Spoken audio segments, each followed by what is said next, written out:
정말 믿는다는 것은, 우리 예수님을 나의 구주로 영접하고 하나님을 믿는다는 것은 축복 중에 최고의 축복입니다.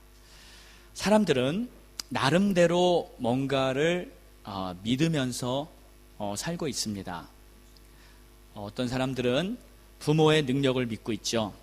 우리 부모는 부자고 우리 부모는 권력이 있기 때문에 우리 부모가 나를 항상 백업해 줄 수 있어.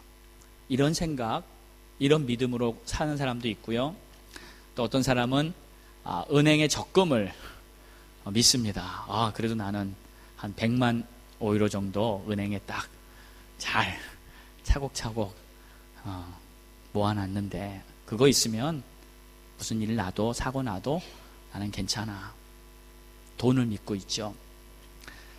또 어떤 사람은 난 보험 들어놨어. 보험이 나를 커버해 줄 거야. 나를 도와줄 수 있어. 또 어떤 사람은 아무도 못 믿어. 나는 아무것도 못 믿고 어떤 사람도 못 믿어. 그냥 나밖에 없어. 자신밖에 못 믿고 사는 사람도 있어요. 또 어떤 사람은 자신도 못 믿어요. 나는 내 마음도 못 믿겠어.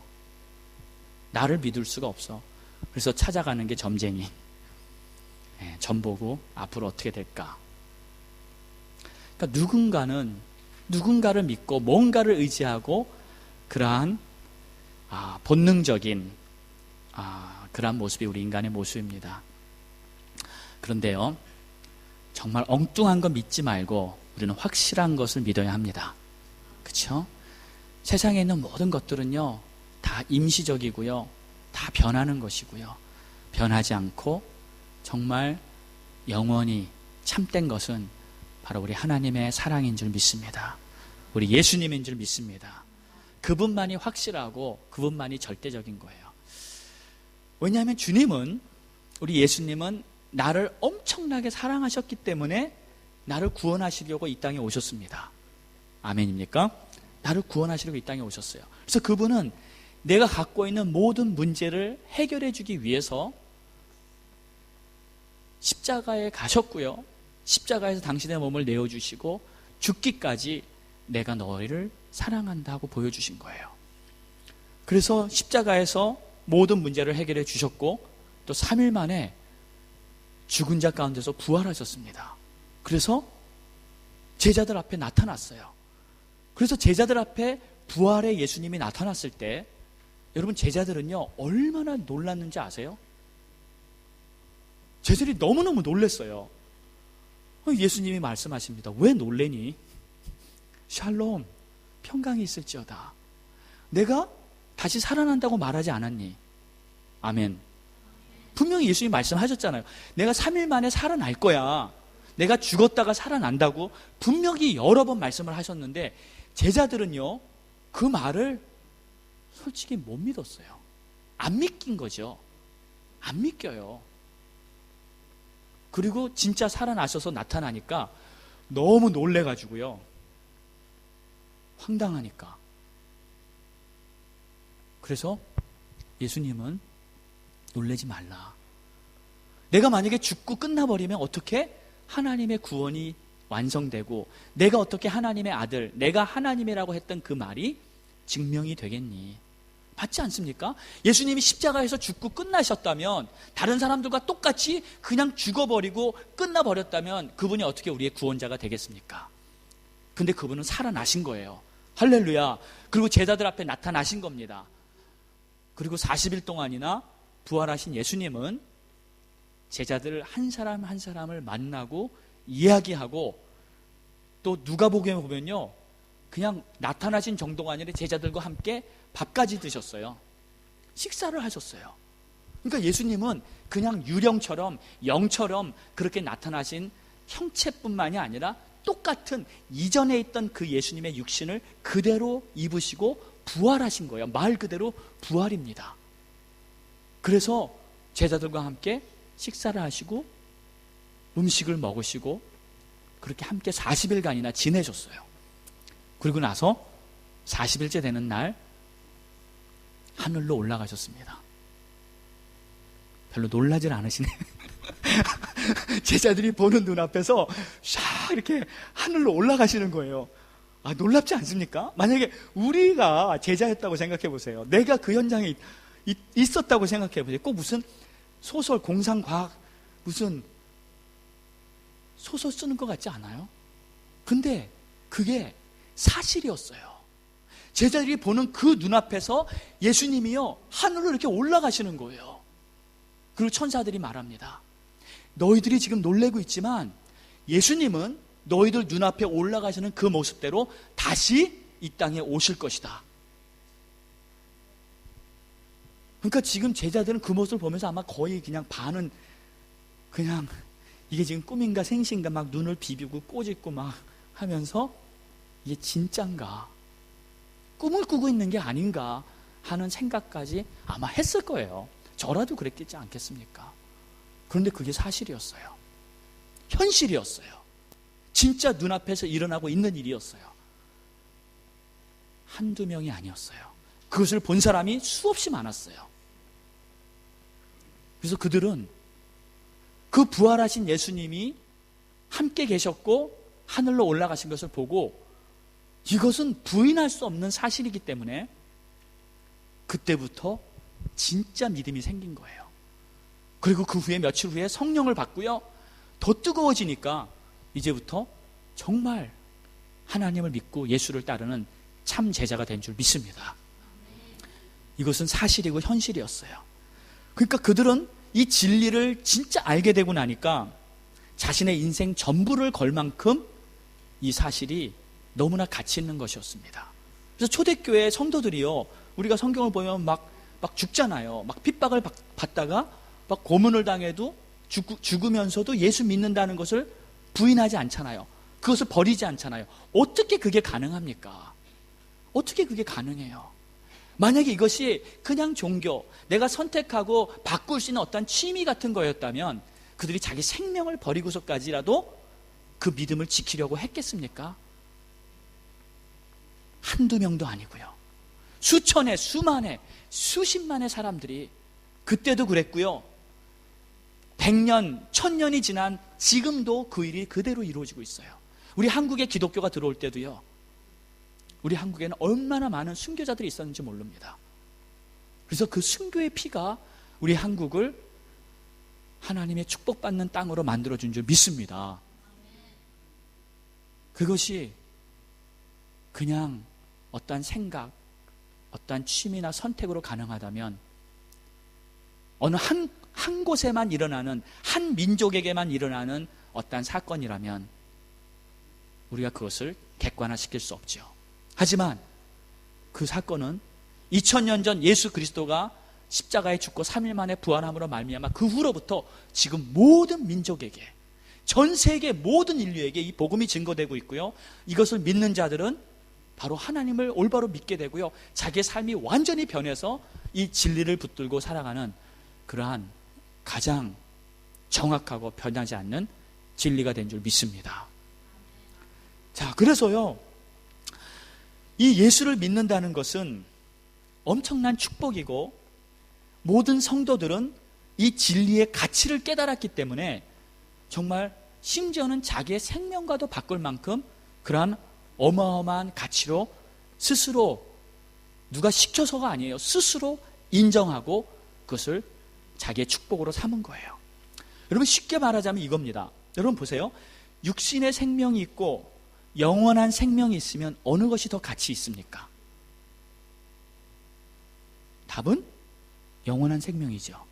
육신의 생명은 기껏해야 잠시, 금세 지나가는 이 세상의 잠시의 시간이고요, 영원한 생명은 이 육신의 생명과 비교할 수 없는 최상의 축복이에요. 그랬잖아요. 어린아이한테, 3살짜리 어린아이한테 만약에 우리가요, 가치를 모르면 여기 눈깔 사탕 이따만한 거 갖다 놓고 여기 다이아몬드 하나 갖다 놓고 뭘 집을래 하고 그러면 어린아이들은 뭘 집어요? 당연히 눈깔 사탕 집죠. 이 맛있는 거 먹죠. 다이아몬드의 가치를 모르니까. 그런데 가치를 알면요, 어떻게 눈깔 사탕을 집습니까? 가치를 알면 어떻게 그냥 이 세상이 전부인 줄 알고 삽니까? 가치를 알면 예수 그리스도를 선택하고 그분이 영원한 생명을 나에게 주신다는 것을 내가 받아서 정말 영원한 축복을 가지고 사는 가장 지혜로운, 가장 최상의 삶을 살게 되는 것이죠. 그러한 축복을 받은 여러분을 축하합니다. 한번 옆에 분 인사하세요. 축하합니다. 정말 큰 축복 받으셨군요. 축하합니다. 할렐루야. 너무 기분 좋지 않습니까? 믿을 수 있다는 거, 믿고 있다는 거, 이게 최상의 축복이에요. 자, 그런데 오늘 말씀으로 들어가 보면요, 오늘은 믿지 못하고 있는 사람들을 봅니다.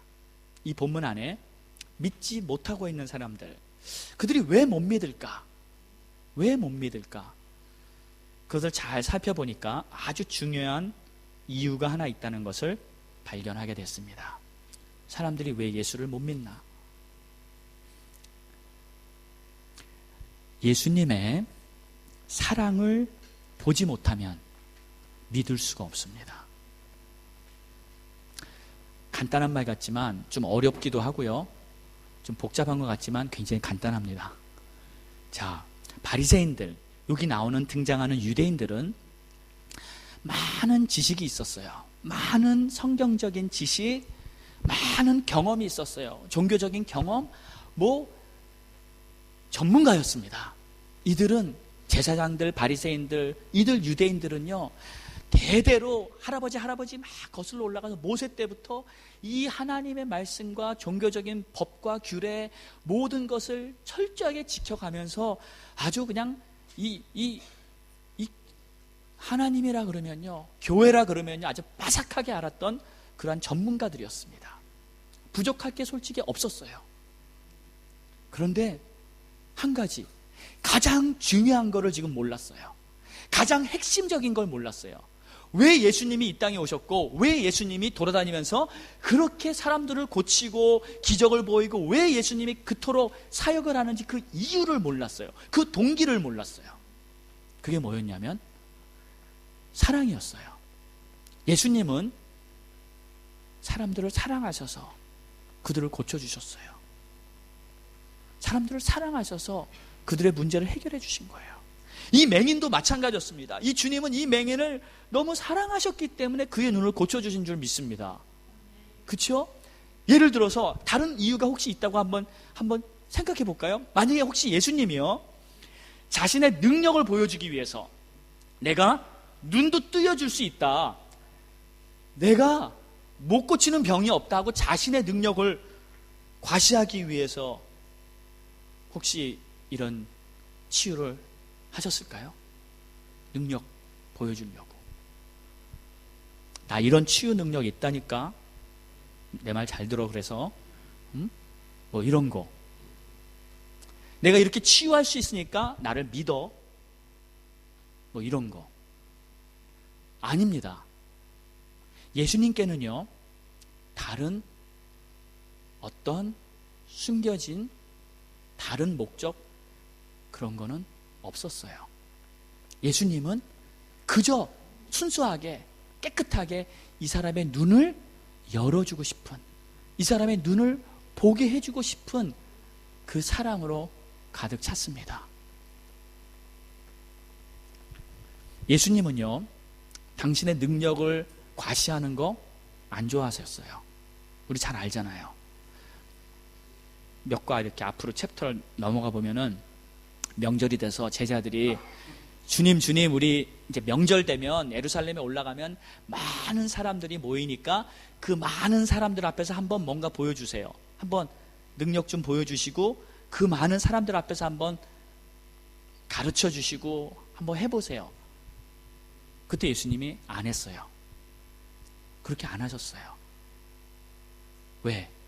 예수님은 겸손하게, 온유하게 우리 사람들을 사랑하는 그 목적으로 하셨죠. 당신의 능력을 과시하려고 사역하신 적이 없으십니다. 사탄이 그때 예수님께 나타나서 너 성전 꼭대기에 올라가서 한번 뛰어내려봐라, 그러면 천사들이 와서 받아줄 거다, 이것도 하나의 능력 과시잖아요. 너가 정말 하나님의 아들이거든 한번 뛰어내려봐라. 그래도 천사들이 받쳐주니까 아무 문제 없을 거야. 물론 예수님이 뛰어내렸다면 당연히 받쳐줬죠. 예수님이 죽으면 안 되잖아요. 거기서 십자가까지 가셔야잖아요. 받쳐줬을 거예요. 근데 그게 뭐예요? 뛰어내려서 능력을 과시하고 내가 이만큼 능력이 있다는 걸 보여줘봤자 그게 뭐냐고요. 무슨 의미가 있냐고요. 하나님은 그런 걸 보여주기 위해서 예수님이 오신 것이 아니고, 하나님의 가장 궁극적인 목적은 내가 너를 사랑하노라. 내가 너를 사랑하노라. 내가 너를 구원하기 원하노라. 내 생명을 다 주기까지 너를 사랑하노라. 그것이 하나님의 메시지인 줄 믿습니다. 능력 과시 아니에요. 내가 이만큼 치유할 수 있다는 그런 거 보여주려는 거 아니었어요. 두 번째, 혹시 예수님이 그럼 그 맹인을 자기의 제자로 만들기 위해서 고쳐주셨을까요? 그런 목적이 있었을까요? 이건 제 추측입니다. 그런데 그것도 아닌 것 같아요. 아니라고 저는 믿어요. 왜냐하면, 그러니까 쉬운 말로 이거예요. 내가 너 고쳐주니까 너는 나 제자 돼. 그렇죠? 내가 너 고쳐주니까 너 이제 앞으로 내 따라다니면서 내 말 잘 들어야 돼. 뭐 이런 조건, 이런 걸 기대하면서 그 사람을 고쳐주셨을까요? 아니에요. 물론 그가 고침을 받은 다음에 예수님의 제자가 되고 안 되는 것은 그건 두 번째 문제예요. 그건 그의 선택이에요. 그렇죠? 예수님이 나를 고쳐주셨네? 너무 고맙다. 예수님 가만히 보니까 너무 좋으신 분이야. 너무 사랑이 많고 너무 위대하고 저분은 정말 내가 평생도록 따라다니면서 평생도록 함께해도 후회 안 할 뿐이야. 그래서 이 사람, 이 맹인이 예수님께 딱 붙어서 따라다니는 거, 이건 그의 선택이에요. 근데 예수님이 내가 너를 고쳐주니까 너는 나를 따라다녀야 돼. 내가 너를 고쳐줬으니까 이제 내 제자가 되라 하는 그러한 조건으로 그를 고쳐줬다면 예수님의 사랑, 예수님의 은혜, 이건 솔직히 온전하지가 못합니다. 왜냐하면 여러분, 은혜라는 것은요, 어떠한 조건이나 어떠한 대가를 바라고 주시는 게 아니기 때문에 그래요. 아멘입니까? 무슨 말이냐면, 하나님 우리에게 은혜를 주실 때는 우리에게 어떤 것을 기대하고 어떤 것을 바래서 은혜를 주시는 게 아니라, 하나님 우리에게 은혜를 주실 때는 그냥 우리를 사랑하시기 때문에 은혜를 주시는 거예요. 그냥 주시고 싶은 거예요. 다 주시고 싶은 거예요. 당신의 생명까지 다 주시고 싶은 거예요. 이것이 하나님의 사랑이에요. 그 다음에 반응은 우리의 몫이에요. 나도 하나님이 너무 좋네. 나도 하나님 없이는 못 살겠네. 그래서 내가 하나님 따라다니는 거예요. 내가 하나님 믿고 하나님을 찬양하고 경배하고 믿음의 사람이 되는 거예요. 그것은 나의 반응이에요. 그러나 하나님이 어떠한 조건을 가지고 어떠한 고리로 우리를 꽉 깨가지고 끌고 가려고 뭔가를 주고 뭔가를 베풀고, 만약에 이렇다면 우리 하나님은 진짜 은혜의 하나님이라고 말할 수가 없습니다. 은혜라는 것은 아무 조건 없이, 아무 대가 없이, 값 없이 주시는 것이 참다운 은혜입니다. 그래서 우리 주님이 이렇게 이 사람 고쳐주신 것은요, 이제 너 고쳐줬으니까 앞으로 너 나 꼭 따라다니는 내 제자 돼야 된다, 이런 말 안 하셨어요. 이렇게 안 하셨어요. 그냥 고쳐준 그 한 가지만으로 기뻐하고, 그가 눈을 떴다는 것만 가지고 예수님은 만족했어요. 감사했어요. 기뻐하셨어요. 여러분, 하나님 우리에게 대할 때 항상 이렇게 하십니다. 내가 너에게 축복하고 은혜를 베풀고 너를 고치고 너를 도와준다. 나는 너를 사랑하는 하나님이다. 나는 은혜를 베푸는 하나님이다. 여러분 기억하시기를 바랍니다. 그런데 간혹 우리 사람들이 이런 선입견을 좀 갖고 있는 게 있어요. 저도 옛날에 그랬고, 뭐냐면 은혜 받으면 내가 뭔가를 해줘야 된다는 거. 내가 뭘 받았으니까 나도 뭘 해줘야 되는 거 아니야? 그래서 교회에서 뭐 봉사를 해야지, 교회에서 무슨 일을 해야지, 은혜 받고 아무것도 안 하면 안 되니까 뭔가를 해야지. 근데 여러분 한 가지 기억하세요. 큰 은혜 받고 아무것도 안 해도 됩니다. 진짜 안 해도 돼요. 안 해도 됩니다. 아무 걱정하지 마세요. 아, 목사님, 그럼 앞으로 교회를 누가 하죠? 저는 지금 하나님의 진짜 마음을 여러분에게 선포하고 있는 거예요. 하고 싶어 하는 사람들이 생겨요. 나는 은혜 받아서 가만히 있을 수가 없어. 나는 정말 하나님이 너무 좋아서 가만히 있을 수가 없어. 뭔가를 해드리고 싶어. 뭔가를 주고 싶어. 이런 마음이 스스로 생겨서 그게 너무 감사하고 그게 너무 행복해서 그래서 교회에서 열심히 섬기는 사람들이 나타나는 거예요. 절대적으로 조건부 다른 어떠한 뜻이 있어 목적이 있어서 하나님이 은혜를 주시는 게 아닙니다. 그래서 은혜란 말은 말 그대로 은혜예요. 말 그대로 아무 조건 없이 아무 대가 없이 거저 주신 것, 거저 베풀어 주신 것, 이것이 하나님의 사랑과 은혜라는 걸 기억하시기 바랍니다. 자, 그러면 목사님, 은혜 받고도 아무 일 안 해도 됩니까? 네, 안 해도 돼요. 근데 이거 한 가지는 꼭 하세요. 하나님 앞에 감사는 해야죠. 그렇죠? 은혜 받고도 감사 안 하면 이 사람은 뭡니까? 안 되죠. 정상적이 아니죠. 뭔가 조금 문제가 있는 거죠. 은혜 받았으면 감사해야죠. 하나님 감사합니다. 하나님 정말 나를 구원하셨군요. 나를 사랑하시군요. 거기에 대한 감사, 그건 해야죠. 자, 그래서 교회는 이런 것 같아요. 교회는요, 이 하나님의 은혜로 모든 것이 돌아가게 되어 있습니다. 그렇죠? 교회는 우리 인간들의 경험과 우리의 지식과 우리가 아무리 똑똑해도 우리가 하는 생각으로 교회를 만들어가는 게 아니에요. 이 교회는 하나님의 것이기 때문에 일단 파운데이션이요, 이 베이스가, 이 기초가 하나님의 은혜로 쫙 깔려 있어요. 네. 하나님이 내가 너희들을 다 구원하고 은혜를 베풀어서 내가 너희를 나의 자녀 삼아주셨다. 네가 잘나서 된 게 아니라 내가 너희를 구원했다. 네가 특별히 착해서 죄를 하나도 안 지어서 이 자리에 있는 것이 아니라 내가 너를 사랑해서 너를 선택해서 이 자리에 불렀다. 그리고 너는 나의 자녀다.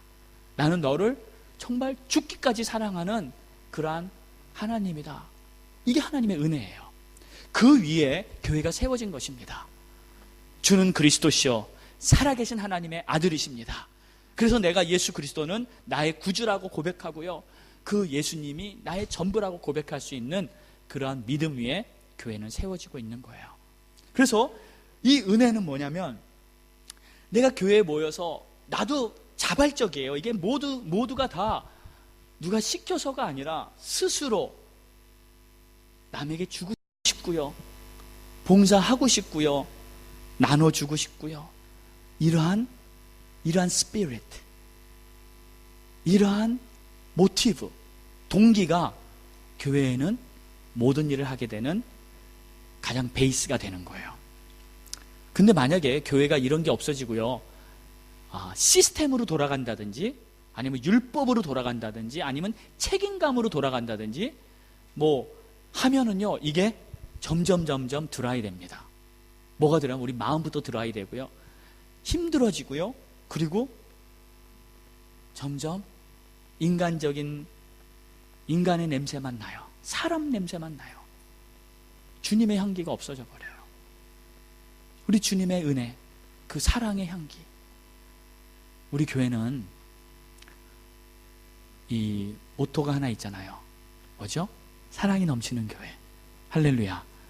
우리 교회는 주님의 은혜 위에 세워졌고, 날마다 주님의 사랑이 우리 가운데 역사하면서 주님의 사랑으로 모든 것이 돌아가는 그러한 교회로 처음부터 지금도 나중에 주님 오시는 그날까지 그렇게 지속되기를 예수 이름으로 축복합니다. 자, 그래서 모든 것이 율법적으로 어떠한 시스템이나 책임감으로 하지 않고 여러분 잘 기억하세요. 스스로 하고 싶어서 하고 싶은 마음이 생겨서 하는 그러한 교회가 되기를 저는 간절히 기도하고 소원합니다. 네. 그럼 누가 그럴 수 있어요? 목사님 스스로 하고 싶은 마음이 절대 안 생기는데 어떡하죠? 스스로 하고 싶은 마음이 안 생기면 어떡하죠? 아이고, 그럼 큰일이에요. 그럼 큰일인 거예요. 스스로 하고 싶은 마음이 안 생기면 지금 그 사람은 영적으로 빨간불이 들어와 있는 거예요. 문제가 있는 거예요. 은혜가 바닥난 거예요. 여러분 은혜가 있잖아요. 그러면 자동적으로 남에게 뭔가를 베풀고 사랑하고 싶은 그런 마음이 내 안에서 생겨나죠. 아멘. 그렇죠? 뭐라도 주고 싶어요. 내 안에 사랑이 넘치는데 뭐라도 주고 싶어요. 뭐라도 해주고 싶고 그게 자동이에요. 그런데 스스로 하고 싶은 마음이 없이 그냥 가만히 있으면 여러분 문제입니다. 그럼 어떻게 해야 될까요? 간단해요. 그 문제 해결은 쉽습니다. 네, 여기 십자가 밑에 와서요. 딱 5분만 기도하세요. 주님, 내 안에 은혜가 떨어졌네요. 주님 도와주세요. 주님, 은혜를 알게 해주세요. 그리고 하나님의 사랑을 느끼게 해주세요. 우리 주님이 금세 회복시켜 줄 줄 믿습니다. 반드시 회복시켜 주세요. 그래서 열심히 주의 일을 하고 싶은 것도 바로 주님의 은혜와 사랑이 내 안에 차고 넘치면 자동으로 그렇게 되는 것이고요. 우리 하나님은, 우리 주님은 절대 거래식으로 내가 이렇게 해줬으니까 너 이렇게 해야 돼. 이런 식으로 우리에게 일하시는 분이 아니고 그냥 순수한 사랑 때문에 우리가 잘 되는 걸 원하셔서 우리가 축복받는 것을 원하셔서 그 순수한 사랑으로 우리를 축복하는 줄 믿습니다. 그래서 사랑이라는 것은 이런 거예요. 사랑이란 자발적인 선택에서 나오는 아름다운 열매예요. 네. 사랑이란 강요해서도 안 되고요. 사랑이란 어떤 책임감으로 하는 것도 아니고요. 사랑이란 내 마음에서 스스로 자발적으로 내 마음에 우러나와요. 얼마나 아름다운 것인지 몰라요. 우리가 주님을 사랑할 때도 마찬가지입니다. 그러니까 예수님은 다른 목적이 있어서 그를 고쳐주신 것이 아니에요. 그저 그를 순수하게 사랑하셨기 때문에 그를 고쳐주시고 그를 구원해 준 줄 믿습니다. 자, 베데스다에 갔을 때도 마찬가지입니다. 그 연못가에 쭈그리고 앉아있던 그 중풍병자 38년이나 병이 들어서 소망을 다 잃어버리고 거기 있던 중풍병자 예수님이 고쳐주셨을 때 그때도 마찬가지예요. 그냥 그를 사랑하셔서예요. 그를 고쳐주기 원하셔서예요. 예수님은 꼭 기억하세요. 순수한 사랑으로 가득 차신 분입니다. 아멘. 다른 꿍꿍이 속이 없어요. 우리는 있지요. 우리는 자꾸 인간적으로 계산하고 막 바라고 예수님은, 우리 하나님은 그냥 pure love, 순수한 사랑으로 우리를 대해주고 계세요. 열심히 기도하고 열심히 일하시고 열심히 십자가에 가시고 이 모든 것이 우리를 향한 순수한 사랑이었어요. 그런데 문제는 뭐야? 문제는 뭐냐면 이 유대인들은, 이 바리새인들은 이 예수님의 사랑을 몰랐어요. 전혀 몰랐어요. 그리고 이 예수님의 마음에 흘러넘치는 이 순수한 사랑이 한마디로 안 보인 거예요. 못 본 거예요. 그러니까 엉뚱한 소리하고 결국 예수님을 죄인이라고 정죄를 해버려요. 저는 죄인이다. 손가락질을 합니다.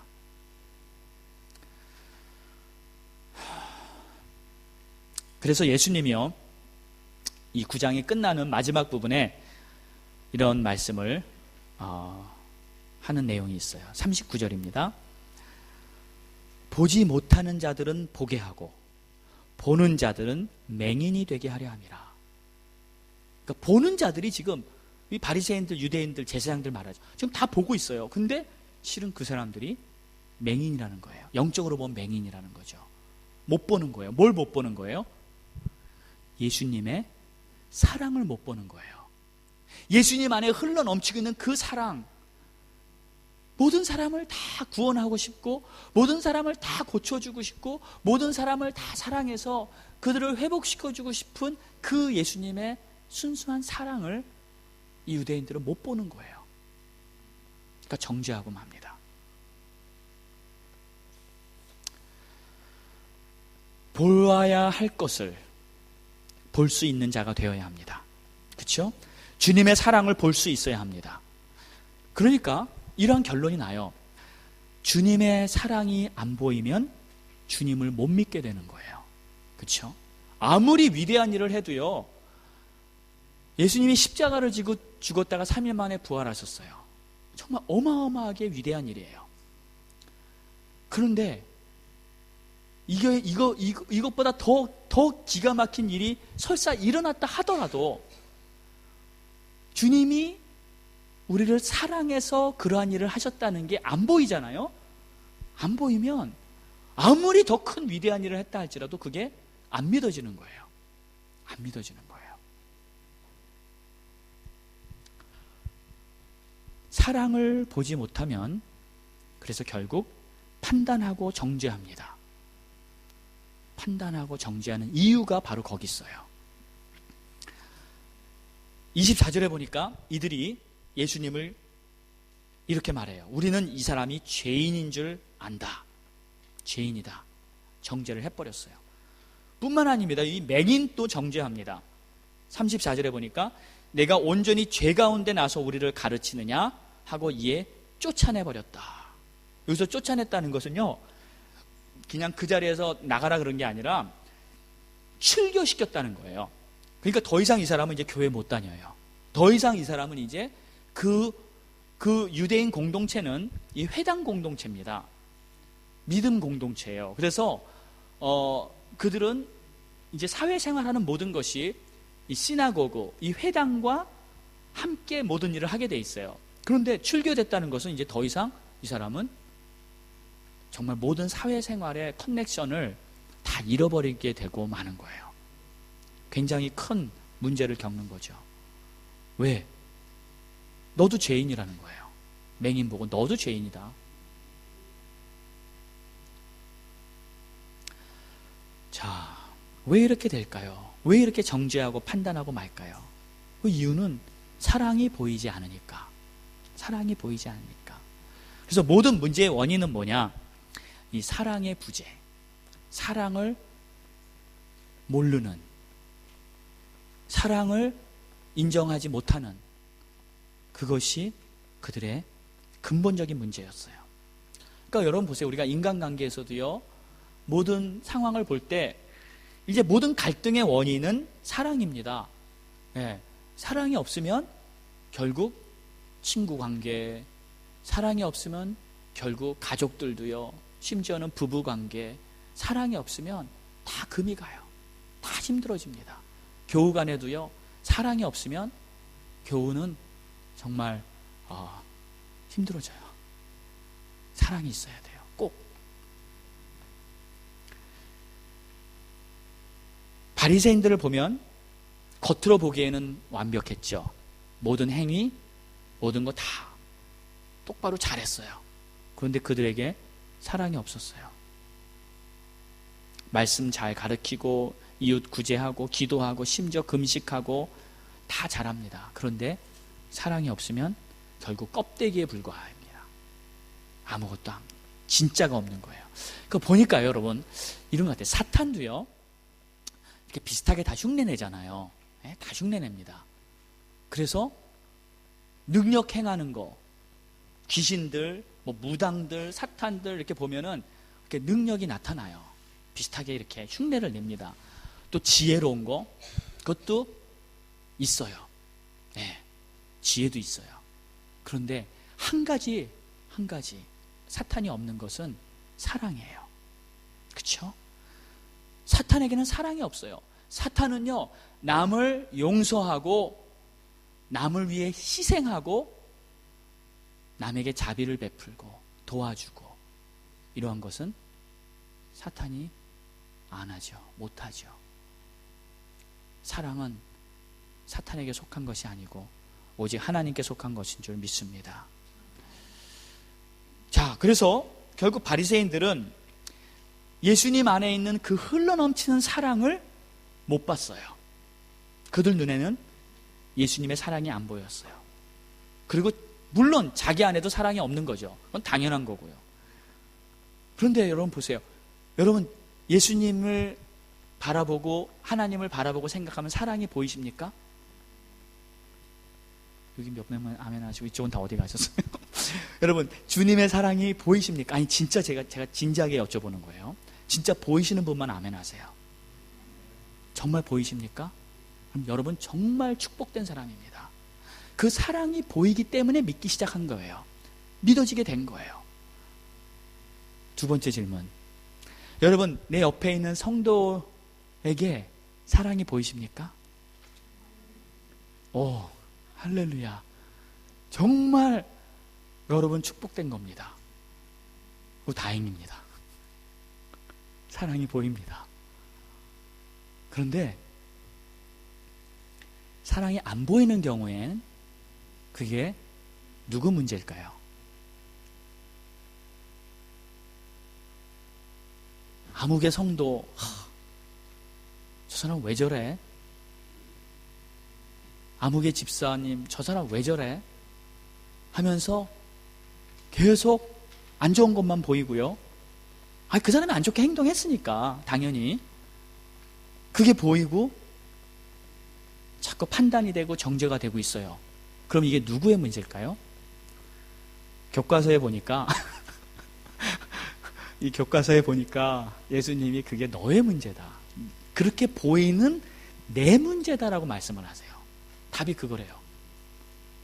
분명히 그 사람이 지금 잘못하고 있는데, 분명히 그 사람이 지금 문제인데 내 눈엔 그렇게 보이는데 예수님은 말씀하시기를 그렇게 보이는 내가 문제라는 거예요. 그러면 주님이 맞는 거 아니에요? 주님이 맞는 거예요. 그래서 그렇게 우린 기도해야 돼요. 내가 판단이 들거들랑, 내가 누가 싫어지거들랑, 하나님 내 눈에 그분 안에 있는 사랑이 안 보이네요. 내가 바리새인이 지금 되고 있네요. 지금 내가 판단하고 정죄하고 있네요. 주님 나를 불쌍히 여겨주시고 내 눈을 열어주시옵소서. 그렇게 기도해야 됩니다. 그 기도하면요 금세 그 사람 안에 있는 사랑이 보입니다. 할렐루야. 진짜 보여요. 진짜 보입니다. 얼마 전까지만 해도 그 사람이 정말 나쁘게 보였는데 주님께 그렇게 기도하고 나서 다시 주님이 사랑이 내 안에 차게 되면 내 눈이 달라져요. 그 사람이 사랑으로 보여요. 그렇게 하시기 바랍니다. 그렇게 됩니다. 그래서 문제는 뭐냐면 사탄이 내 눈을 가리고 있기 때문에 그래요. 사탄이요 내 눈에 콩깍지를 씌우는 거예요. 그 사람 사랑 없다, 그 사람은 문제다 하면서 자꾸 판단하고 정죄하게 만드는 거예요. 그래서 결국 나를 침몰시키려고 하는 거예요. 그러니까 예수님은 그게 그 사람 문제가 아니라 지금 너의 문제다, 사탄이 너를 공격하고 너의 눈을 가리고 있는 것이다 하고 알려주셔서 내가 하나님 앞에 더 겸손히 더 진실되게 기도할 때 내 눈이 열리고요 주님의 사랑이 그 성도 안에 있다는 것이 보이기 시작해요. 왜? 그 성도는요 주님의 사랑을 입은 자예요. 그 성도가 얼마나 잘하고 못하고를 떠나서 하나님의 사랑으로 살고 있는 자예요. 아멘입니까? 그러면 그 안에 사랑이 있어요. 주님의 사랑이 반드시 있습니다. 없을 수가 없습니다. 그렇기 때문에 문제는 그것을 못 보는 내가 문제지 그 사람이 문제가 아니라는 거예요. 그래서 우리는 계속 기도해야 됩니다. 내가 문제다. 남의 탓이 아니고 내가 문제다. 내가 더 겸손히 기도하고 낮아질 때 우리는 천국을 만들어갈 수 있는 그런 하나님의 자녀가 될 줄 믿습니다. 근데 주님이 자꾸 너가 문제다 그랬을 때 솔직히 저는 가끔 그런 걸 느껴요. 꼭 주님이 내 편이 아니라 꼭 항상 딴 사람 편인 것 같아. 네. 항상 나보고 뭐라 그러시니까요. 나보고 기도하라 그러고 나보고 판단한다고 뭐라 그러고, 그러니까 꼭 주님이 딴 사람 편이신 것 같아요. 하지만 주님이 그렇게 말씀하시는 이유는 다 나를 위해서 그렇게 말씀하시는 것이기 때문에 저는 결론을 얻었어요. 깨달았습니다. 항상 다른 사람이 잘못돼 보이고 다른 사람이 안 좋아 보여도 그렇게 보이는 것은 내 잘못이구나, 내 눈의 잘못이구나. 그리고 그 사람이 사랑이 없는 게 아니라 내가 사랑을 보는 눈이 가려져 있구나. 그래서 기도하는 거예요. 더 낮아지게, 더 겸손해지게. 우리 그렇게 삽시다. 아멘. 그래서 우리 주님도요, 나도 너를 정죄하지 않노라. 누구든지 나도 너 정죄하지 않노라. 주님이 정죄 안 하시는데 어떻게 감히 내가 정죄를 합니까? 주님이 판단 안 하시는데 내가 뭐라고 다른 사람을 손가락질하고 판단할 수 있겠습니까? 그럴 수 없죠. 그럴 수 없습니다. 다 나보다 낫다, 다 존귀하신 우리 하나님의 형상으로 지음받은 하나님의 자녀들입니다. 네, 그분들을 계속 축복해 주시고 사랑해 주시기를 예수 이름으로 축복합니다. 자, 우리는요, 주님의 사랑을 받은 자들이에요. 한 사람도 빠짐없이 주님의 사랑을 받은 자들이에요. 그래서 우리 안에 주님의 사랑이 있고요, 그 사랑이 차고 넘치고 있어요. 왜? 주님의 사랑이 워낙 크기 때문에 그 사랑을 받았으면 그 사랑이 차고 넘치는 게 당연하지 않습니까? 우리 주님의 사랑은 위대하신 사랑이에요. 그래서 내 눈으로 자꾸 많다 적다 내 눈으로 판단하지 말고요, 믿으세요. 주님의 말씀을 믿으시고 하나님의 은혜 받고 사랑받은 모든 사람들은 그 안에 사랑이 넘치고 있다는 것을 인정하고요, 그 사람들을 존귀하게 보시기를 예수 이름으로 축원합니다. 사랑의 눈이 열리면 내가 행복해집니다. 그렇죠? 내가 남을 판단하지 않고 내 마음이 풍성해지면 결국 내가 행복해지는 거예요. 그래서 행복한 주님의 자녀가 되시기를 예수님의 이름으로 축복합니다. 축복합니다. 기도합시다. 다 같이 한번 눈을 감으시고요.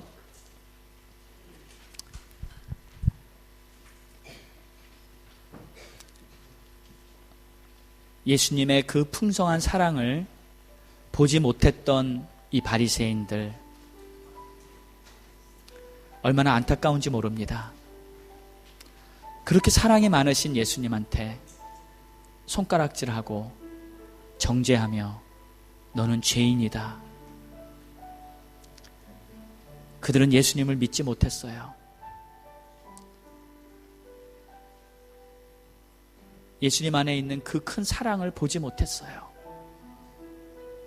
눈이 가려져 있었어요.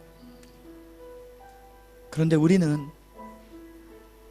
예수님의 사랑을 지금 보고 있습니다. 그리고 그 사랑 앞에 감사하며 하루하루 살고 있습니다. 이게 얼마나 큰 축복인지 모릅니다. 때로는 사탄이요, 이 세상의 악한 영들이 우리의 눈을 가리고 다시 그 사랑을 못 보게 하고, 그리고 판단하고 정죄하면서 우리의 마음을 더러운 감옥처럼 만들어버릴 때 빨리 여러분 깨어나세요. 그것이 우리의 모습이 되면 안 됩니다. 우리는 십자가의 그 예수님의 크신 사랑을 다시 바라보면서 그 앞에 겸손히 기도하면서 그 주님의 위대하고 큰 사랑이 나를 변화시키고 나를 새롭게 하고 나에게 진정한 축복을 줬다는 것을 기억하며 감사하며 살아야 합니다. 우리는 행복해야 합니다. 우리는 축복의 사람입니다. 이미 받은 것을, 이미 얻은 것을 잊지 마시고 그리고 하나님의 말씀대로 그대로 따라가며 살 수 있기를 바랍니다. 우리 같이 동성으로 기도합니다. 할렐루야. 하나님,